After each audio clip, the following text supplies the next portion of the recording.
국민들은 취임 100일간의 혹독한 홍역이 국정기조의 전면적 변화라는 약이 될 거라 기대했건만 윤석열 대통령은 땜질식 측근 추가로 대통령실 덩치만 키우며 반성 없는 독선의 길을 고집하고 있습니다.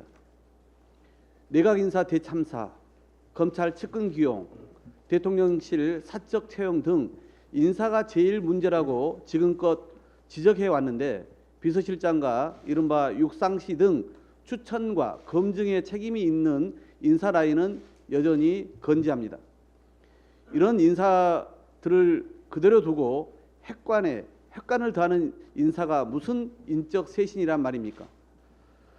주호영 비대위원장마저 아는 사람들 위주로 쓴다는 비판을 돌아봤으면 좋겠다고 애둘러 비판했지만 윤 대통령은 결코 받아들이지 않았습니다.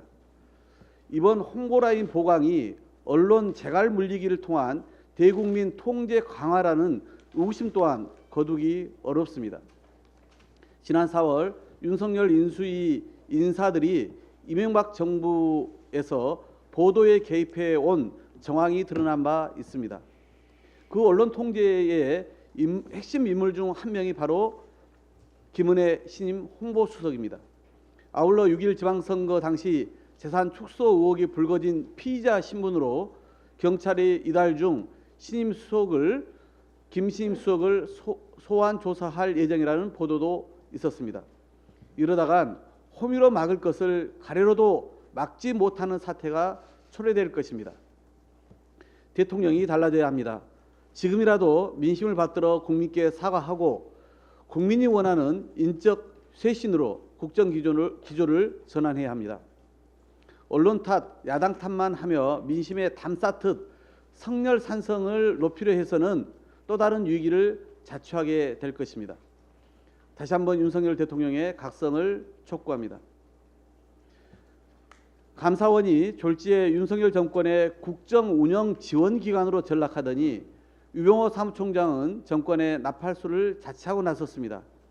감사원이 국민권익위 청부감사에 특별한 성과가 없자 기간을 2주 더 연장하고 직원들에겐 위원장이 시켰다고만 풀어라며 허위 답변을 종용했다고 합니다. 특히 감사를 주도하는 유 사무총장은 감사 연장 결정 직전 국회를 찾아 사안의 심각성과 묵과할 수 없는 내용 등 비위를 단정짓는 발언까지 거침없이 했습니다. 사안의 심각성은 친여 성향의 내부 제보자, 여당 의원과 삼위일체가 되어 전횡을 일삼는 유병호 사무총장과 스스로가 전 정부 인사면서 전 정부 임기제 공무원을 내쫓는 데 앞장서고 있는 최재해 감사원장에 있습니다. 윤석열 정부의 초법적 임명직 내쫓기의 끝이 결국 측근과 지인 자리 챙기기가 아닌지 하는 우려 또한 커지고 있습니다.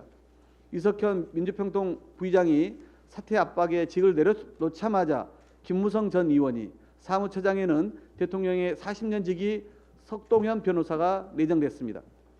이달 말 사퇴하는 김사열 국가균형발전위원장도 직원들에게 인사상 불이익을 일방 통보하고 압력을 가해 유감이라며 사임 압박을 밝혔습니다.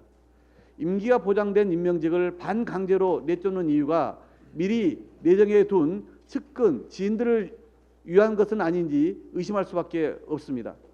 윤석열 정부 출범 100일 분야별 정책평가에서 공직자 인사를 잘못하고 있다는 답변은 66%로 가장 낮은 평가를 받았습니다. 대통령이 쇄신은커녕 임명직 쫓아내기를 노골적으로 지속한다면 앞으로도 국정 운영의 최대 시한폭탄은 인사가 될 것임을 명심하기 바랍니다.